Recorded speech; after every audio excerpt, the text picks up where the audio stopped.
إن الحمد لله نحمده ونستعينه ونستغفره ونعوذ بالله من شرور أنفسنا ومن سيئات أعمالنا من يهده الله فلا مضل له ومن يضلل فلا هادي له أشهد أن لا إله إلا الله وحده لا شريك له وأشهد أن محمدا عبده ورسوله صلوات الله وسلامه عليه وعلى آله وأصحابه ومن تبعهم بإحسان إلى يوم الدين. أما بعد, ang lahat ng pagpupuri, pasasalamat at pagkakalig loob ay nauukol lamang kay Allah subhanahu wa ta'ala. Pinupuri natin ang Allah subhanahu wa ta'ala at sa Kanya lamang tayo umaasa, humihingi ng tulong at gabay at gayon din ang kapatawaran sa ating mga pagkakasala. Tayo magpatugtog kay Allah mula sa kasamaan ng ating mga sarili at sa kasamaang dulot ng ating pagsuway sa Kanya.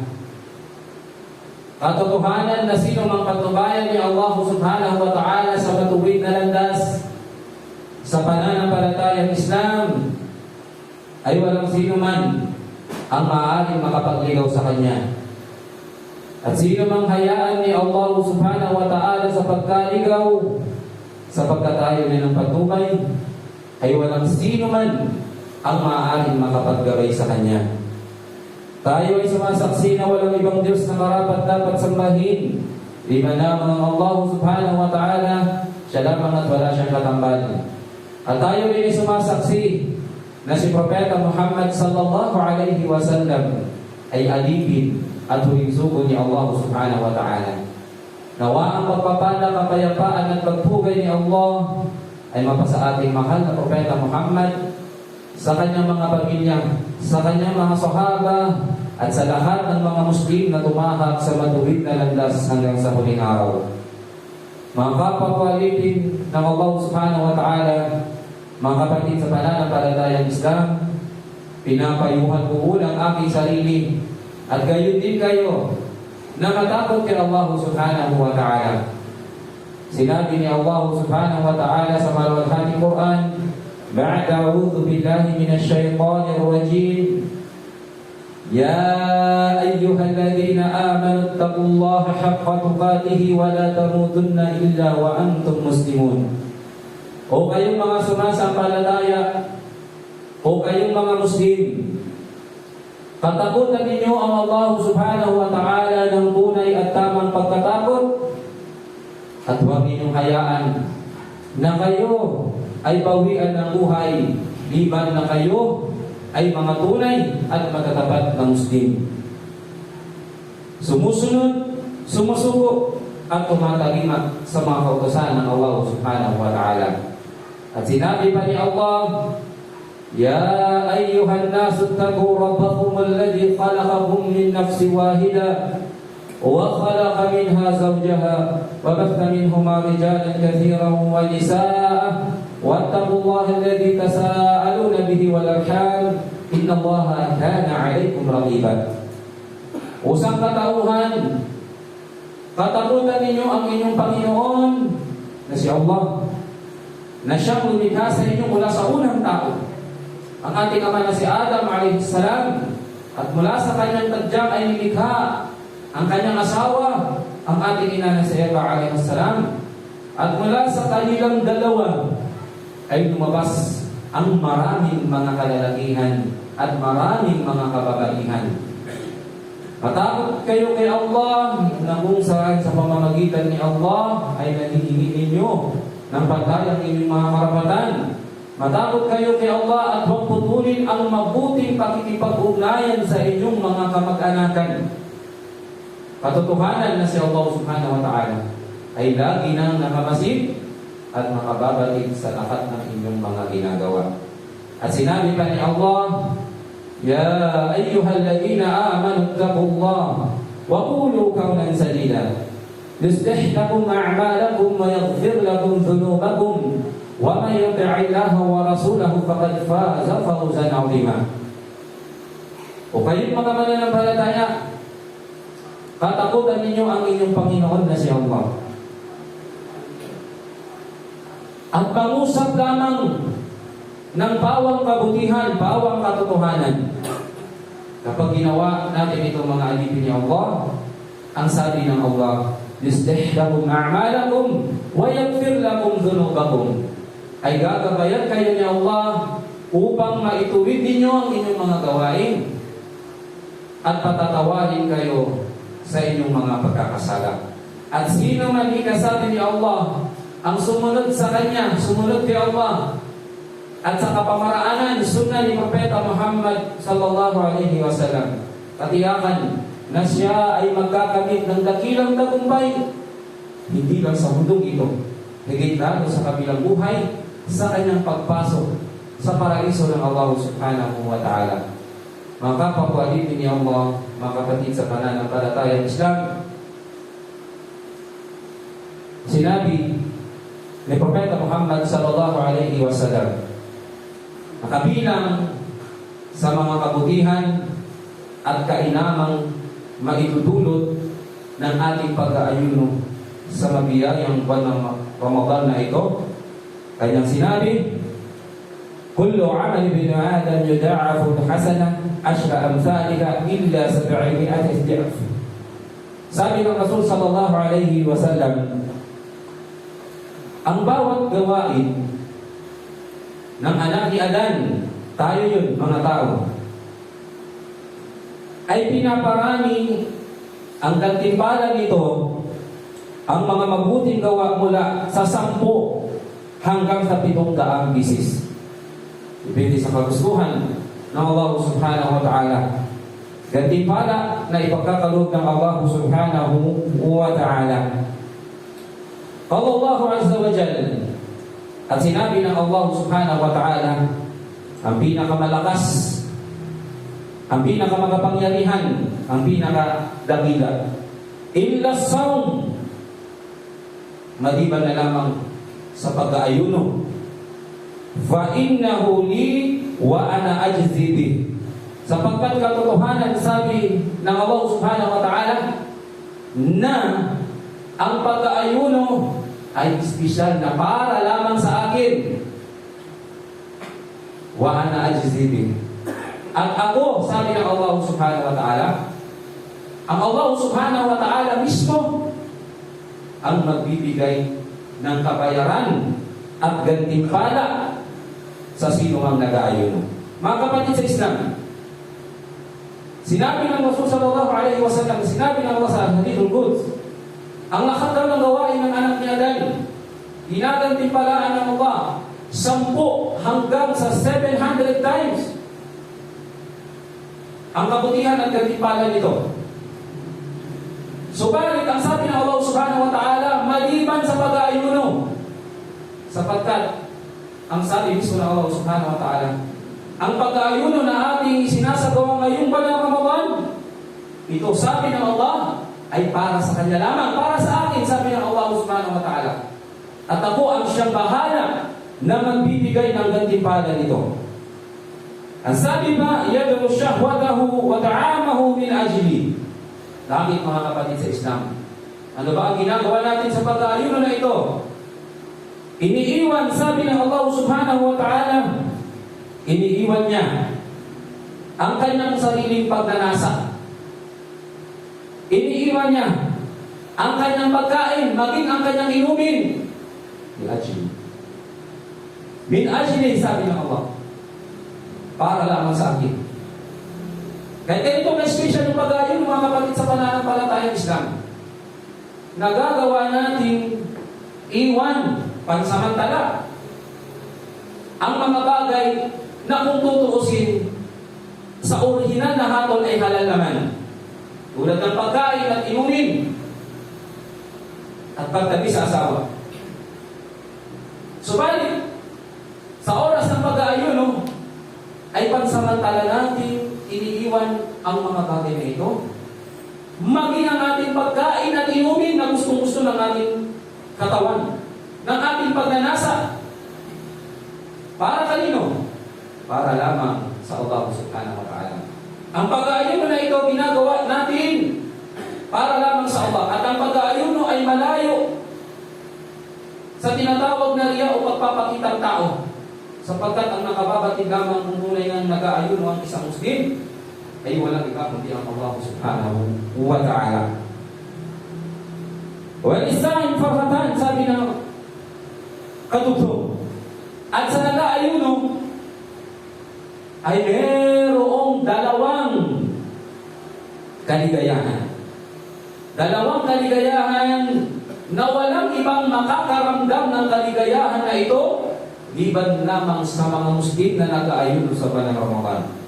Kaya kung tayo napabilang sa mga nag-aayuno sa buwan ng Ramadan, purihin natin ang Allah. Alhamdulillah, sapagkat mararanasan natin ang kaligayahan na ito. Ang unang kaligayahan mga alipin ni Allah na nabagi ay ipagkakaloob na mismo ng Allah dito pa lamang sa ibabaw ng mundong ito. At nararanasan ng lahat ng mga Muslim na nag-aayuno alang-alang kay Allah subhanahu wa ta'ala. Ang unang kasiyahan mga kapatid sa Islam, farhatun 'inda al-fitri. Kasiyahan sa sandali na siya ay mag-break na ng kanyang fasting. Siya ay mag-i-iftar na. Yung kasiyahan na yung mga kapatid sa Islam ay hindi natin nararamdaman sa mga pangkaraniwang araw lamang. Maliban na lamang kapag tayo ay nag-aayuno. Sapagkat sa oras ng pag-aayuno, kahit mayroon tayong yaman, pera, pambili ng mga masasarap na pagkain at inumin, ay hindi natin napapakinabangan yan sa oras ng ating pag-aayuno. At sa oras ng ating iftar, kahit simpleng-simpleng inumin at pagkain, ay nagiging mapagpasalamat tayo kay Allah. Nakakaramdam tayo ng labis na pananabik, kasiyahan sa sandali na tayo ay mag-i-iftar na. At sinasabi ng ating mga ulama, ang unang-unang kaligayahan na dapat isipin ng isang Muslim sa sandali na siya ay mag-i-iftar na, kaligayahan na naisakatuparan niya ang obligasyon niya kay Allah subhanahu wa ta'ala. Kaligayahan na nagampanan niya ang araw na yun na siya nag-ayuno alang-alang kay Allah. Kaligayahan at pangalawang kaligayahan na siya ay makakainom na siya ay makakakain na. Patunay mga kapatid sa Islam na ang ating mga ginagawang pagtitiis ay ginagantipalaan ng Allah subhanahu wa ta'ala. Gaano man tayo nagutom, gaano man tayo nauhaw, gaano man tayo nahirapan sa oras ng ating pag-ayuno, ay natatapos ang mga ito sa sandali na tayo ay mag-iftar. Inna ma'al usri yusra. Katotohanan na pagkatapos ng kahirapan ay mayroong kaginhawaan pagkakaroon sa atin ng Allah. Gantimpala agad naranasan natin kaligayahan dito sa ibabaw ng mundong ito. Para sa mga nag-aayuno, alang-alang kay Allah subhanahu wa ta'ala. Ito yung unang kaligayahan mga kapatid sa Islam. At alhamdulillah, yung kaligayahan na yan ay nararanasan natin walhamdulillah. Kasandali na tayo ay mag-i-iftar na. At pangalawang kaligayahan na binanggit sa hadith, wa farhatun 'inda liqa'i rabbi. At ang pangalawang kaligayahan naman ay inilaan ni Allah subhanahu wa ta'ala sa kabilang buhay. Sa anong paraan? Sa sandali, sabi ng Rasul sallallahu alaihi wasallam, na makakatagpo na ng Muslim ang kanyang Panginoon na si Allah subhanahu wa ta'ala. Napakalaking gantimpala ibibigay ng Allah subhanahu wa ta'ala. Kasiyahan na makakamit ng bawat Muslim na nag-ayuno alang-alang sa landas ng Allah sa araw na yun, sa araw ng paghuhukom. Makikita niya ang dakilang gantimpala, makakatagpo niya ang kanyang Panginoon na si Allah subhanahu wa ta'ala. Na kung saan mga alipin na kawak, kung papaano natin naranasan ang kaligayahan na unang nabanggit, ay higit pa sa kaligayahan ng ating mararamdaman. Sa sandali, insya Allah, na ating makatatagpo, ating makikita ang lumikha sa atin, ang Allah subhanahu wa ta'ala. Sa sandali na tayo ay ipapasok ng Allah subhanahu wa ta'ala sa Jannah. Wala khulufu fahmi atyabu 'inda Allah min rihil misk. At sinabi pa na ang amoy ng hininga ng isang Muslim na nag-aayuno para sa Allah subhanahu wa ta'ala ay mas higit na mabango kaysa sa tinatawag na pabango ng musk. Ito yung pinakamahal at pinakamabangong pabango na matatagpuan dito sa ibabaw ng mundo ito. Higit ika, sabi ng Allah, na mas mabango para sa Kanya ang hininga ng isang Muslim na nag-aayuno, lalo na sa buwan ng Ramadan na ito. Kaya pangalipin ng Allah subhanahu wa ta'ala, hindi ba tayo magagalak? Hindi ba tayo matutuwa? Mananabik na nalalaman natin ang gantimpala na ipagkakalob ng Allah subhanahu wa ta'ala sa atin kapag tayo ay nagsipag-ayuno, ginampanan natin ng tama ang ating pag-aayuno sa buwan ng Ramadan na ito. Sinabi ni Imam An-Nawawi rahimahullah, ang hadith na ito ay nagpapaalala sa nag-aayuno na ang kanyang pag-aayuno ay dapat puro na alang-alang sa Allah subhanahu wa ta'ala lamang. Wala siyang ibang layunin kundi ang pagkalugod ng Allah subhanahu wa ta'ala. At ipinapakita rin sa niya dito ang pagkakaiba sa pagitan ng gantimpala ng mga gawain. Sa pagitan ng mga gantimpala, yung mga pangkaraniwang gawa at ang gantimpala sa pag-aayuno. Sapagkat ang pag-aayuno ay espesyal para sa Allah at si Allah subhanahu wa ta'ala rin mismo ang siyang magbibigay ng espesyal, eksklusibong gantimpala sa sino mang nag-aayuno alang-alang sa Kanya. At mula sa pagmamahal ng Allah sa Kanyang mga alipin, Kanyang ibinigay ang dalawang kaligayahan na ito. Kaligayahan sa sandali na tayo ay mag-iftar na, at sa kasiyahan, kaligayahan naman sa kabilang buhay sa sandali na tayo ay ipapasok na ng Allah subhanahu wa ta'ala sa paraiso at makakatagpo na natin ang ating Panginoon na si Allah subhanahu wa ta'ala. At sinabi pa ni Propeta Muhammad sallallahu alaihi wasallam, inna fil jannati baban yuqala lahu Rayyan. Katotohanan, sabi ng Rasul sallallahu alaihi wasallam, na doon sa paraiso ay mayroong pintuan doon sa paraiso na tinatawag na Rayyan. Yadkhulu minhu as-saimuna yawm al-qiyamah. At sa espesyal na pintuan na yun ng paraiso na tinatawag na Rayyan, ay makakapasok doon ang mga nag-ayuno. Dito sa mundong ito, mga Muslim na nag-ayuno, sila ay papasok doon sa araw ng paghuhukom. La yadkhulu ma'ahum ahadun ghayruhum. At walang sino mang ibang maaaring pumasok sa pintuan na yun, sa loob ng pintuan na yun ng Rayyan. Maliban na lamang sa kanila. Yuqal, at merong mananawagan sa sandali na yun, ay nasaimun. Nasaan? Nasaan silang mga nagsipag-ayuno?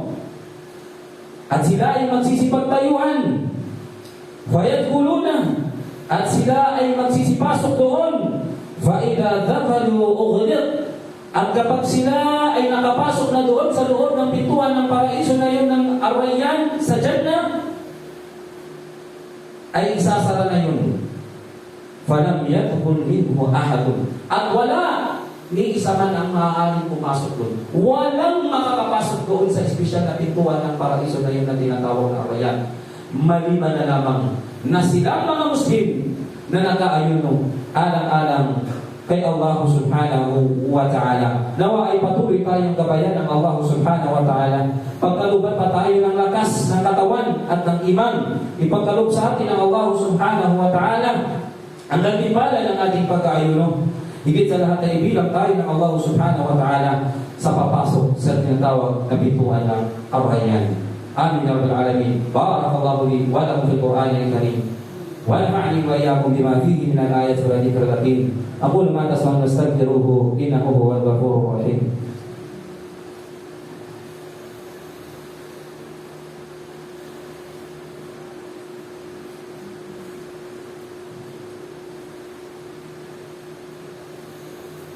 Bismillahirrahmanirrahim. Alhamdulillahi Rabbil Alamin. Wassalatu wassalamu ala Rasulillah. Ashhadu an la ilaha illallah wahdahu la syarika lah. Wa ashhadu anna Muhammadan abduhu wa rasuluh. Mga kapatid sa Islam, sa unang khutbah ay nabanggit ang ilan sa mga gantimpala at kainaman ng ating pag-aayuno.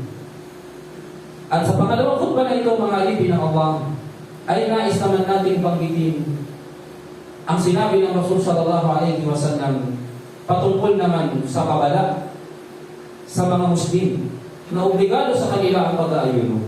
Subalit sila ay nagpabaya, nagsawalang bahala sa dahilang pagsamba na ito, na kabilang sa 5 haligi ng ating pananampalataya. Kahit mga alipin ng Allah, nawa ay gabayan tayo ng Allah. Buksan ang ating puso at gawing madali para sa atin ang pagsunod sa kanyang mga utos, lalo na ang pag-aayuno sa mahiyayang buwan ng Ramadan na ito. An Abi Umamah al-Bahili radhiyallahu anhu qala, mula kay Abu Umamah al-Bahili, kanyang sinabi, sami'tu Rasulullah sallallahu alaihi wasallam, sabi niya, narinig ko ang sugo ng Allah na si Propeta Muhammad sallallahu alaihi wasallam na siya ay nagsabi. Sabihin, direkta niyang narinig ito sa Rasul sallallahu alaihi wasallam.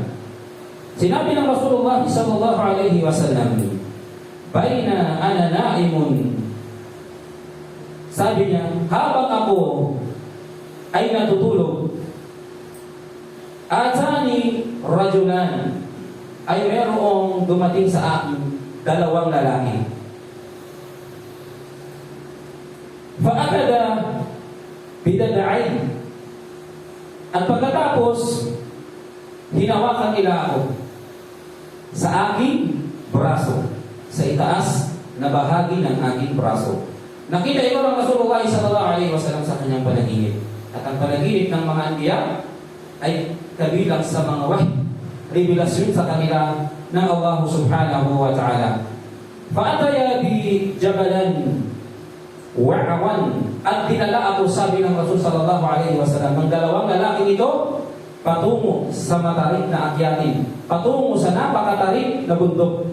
Simbolo ito ng hirap at bigat nang nakikita niya doon sa kanyang panaginip. Faqala is'ad, at sinabi ng 2 lalaking ito, umakyat ka. Kultu inni la abiku, sabi ng Rasul sallallahu alaihi wasallam, hindi ko kayang umakyat, napakatarik. Pinapakita yung tindi ng tarik ng bundok na yun. Faqala inna, sabi ng 2 lalaking ito, papadaliin namin para sa iyo ang pag-akyat sa bundok na yan. Kaya tinulungan siya ng 2 lalaking ito. Fasa'idtu hatta idha kuntu fi sawa'il jabal, hanggang sabi niya, ako ay umakyat hanggang sa makarating ako sa itaas sa patag na bahagi ng bundok. Ida bi aswatin syadidan, at doon, sabi ng Rasul sallallahu alaihi wasallam, ay narinig ko ang nakakatakot at napakalakas ng pagsigaw. Pag-iyak at pagsigaw ng mga tao. Ang mga tao na ito ay pinapahirapan, natatakot. Kultu, sinabi ko, sabi ng Rasulullah sallallahu alaihi wasallam, ma hadhihi al-aswat, ano ang mga naririnig kong boses na ito na napakalakas na pagsigaw? Qalu, hada, sabi ng mga anghel, yan uwa'u ahli nar. Yan, sabi niya, ng 2 lalaki yun, ang iyak at pagtangis o pagdaing ng mga taong pinaparusahan sa apoy ng impyerno. Tinotorture sila sa apoy ng impyerno. Kaya nila patunay ng tindi ng parusa sa apoy ng impyerno. Fumantala kami, pagkatapos ay muli nila akong dinala.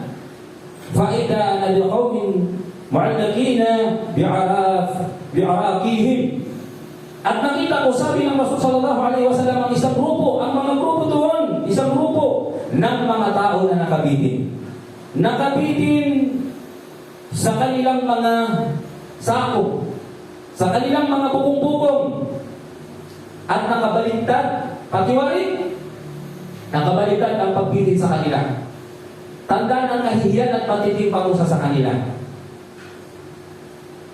Ang kanilang mga paa ay punit-punit at malubhang nasusugatan. Malubhang nasusugatan, gayon din ang kanilang mga bibig.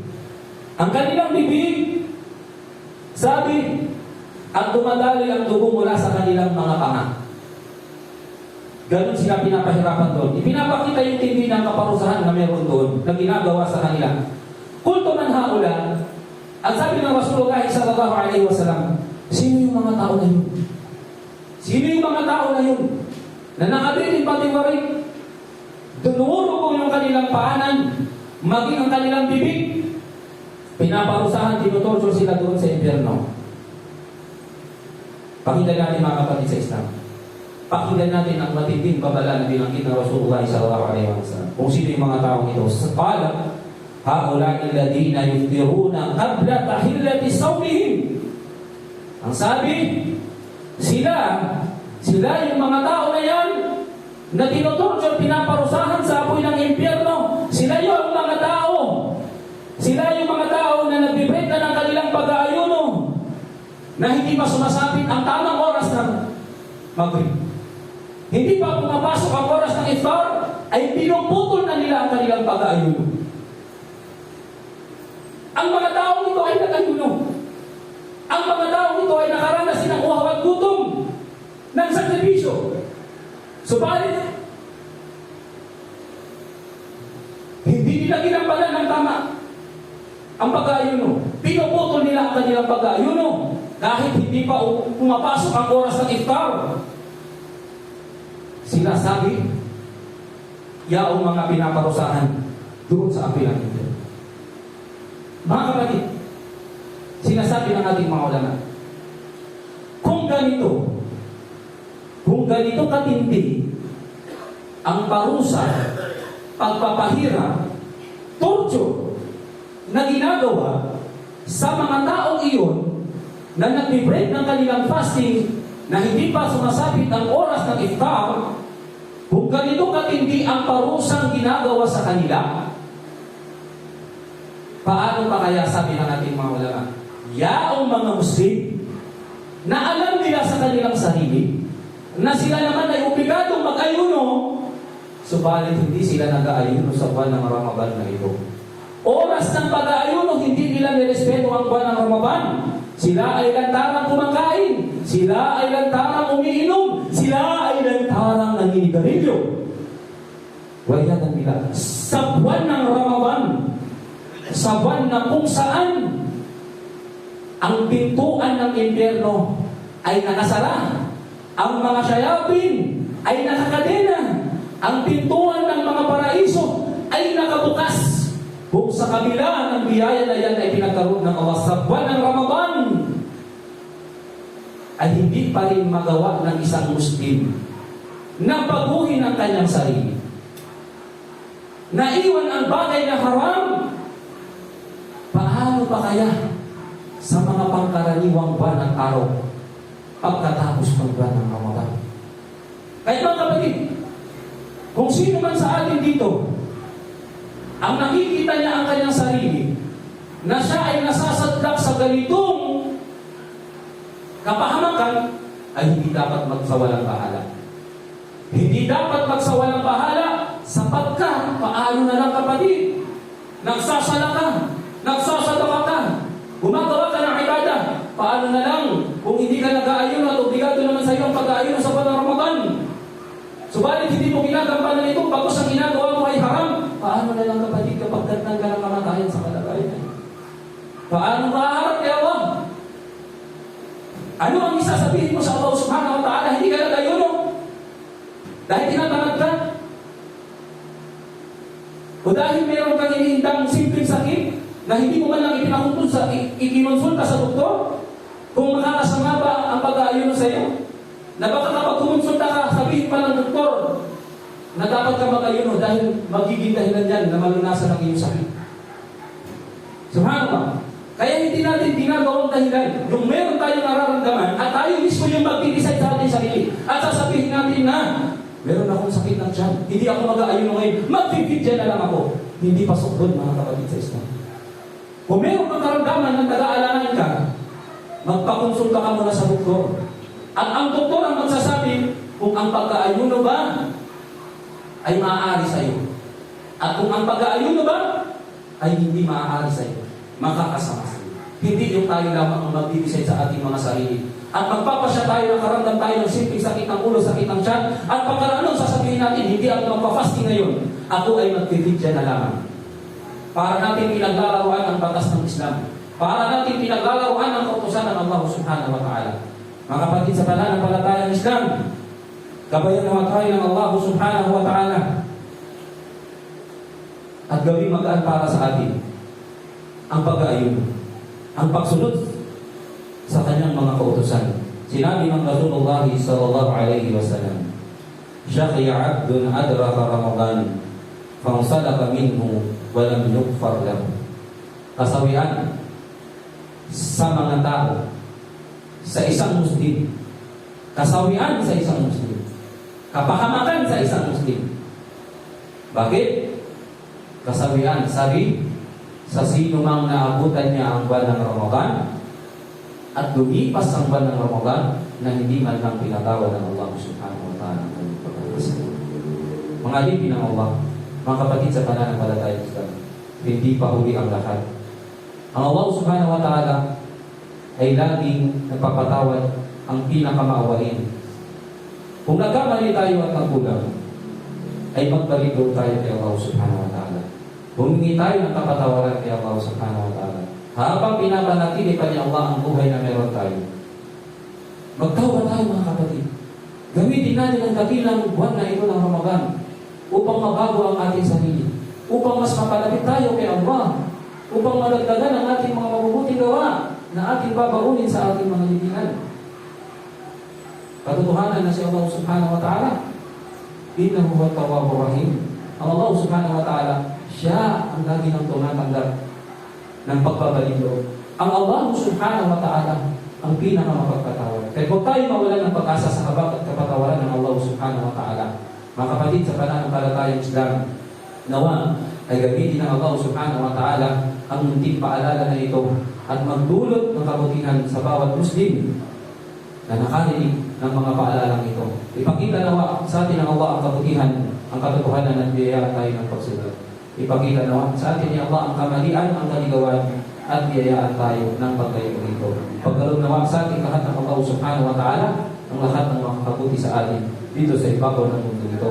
Higit lalo sa kabilang buhay na ipasok tayo ng Allah subhanahu wa ta'ala sa pintuan ng kawayan at ipasok tayo ng Allah subhanahu wa ta'ala sa pinakamataas na antas ng paraiso sa Jannatul Firdaus. Amin ya Rabbal Alamin. Ala sallu ala nabiyyikum fa inna Allah amarakum bidhalika haythu qala inna Allah wa malaikatahu yusalluna ala nabiy ya ayyuhalladhina amanu sallu alayhi wa sallimu taslima. Allahumma salli ala Muhammad wa ala ali Muhammad kama sallaita ala Ibrahim wa ala ali Ibrahim innaka Hamidum Majid. Allahumma a'izz al-islam wal muslimin wa adhill ash-shirka wal mushrikin wa dammir a'da'aka wa a'da'ud-din. Allahumma ighfir lana wa liwalidina wa jami'il mu'minina wal muslimat والمسلمين والمسلمات الأحياء منهم والأموات إنك سميع قريب مجيب الدعوات يا رب العالمين. ربنا آتنا في الدنيا حسنة وفي الآخرة حسنة وقنا عذاب النار وادخلنا الجنة مع الأبرار يا عزيز يا جبار يا أرحم الراحمين. سبحانك اللهم وبحمدك ونشهد أن لا إله إلا أنت نستغفرك ونتوب إليك. أقم الصلاة فإن الصلاة تنهى عن الفحشاء والمنكر.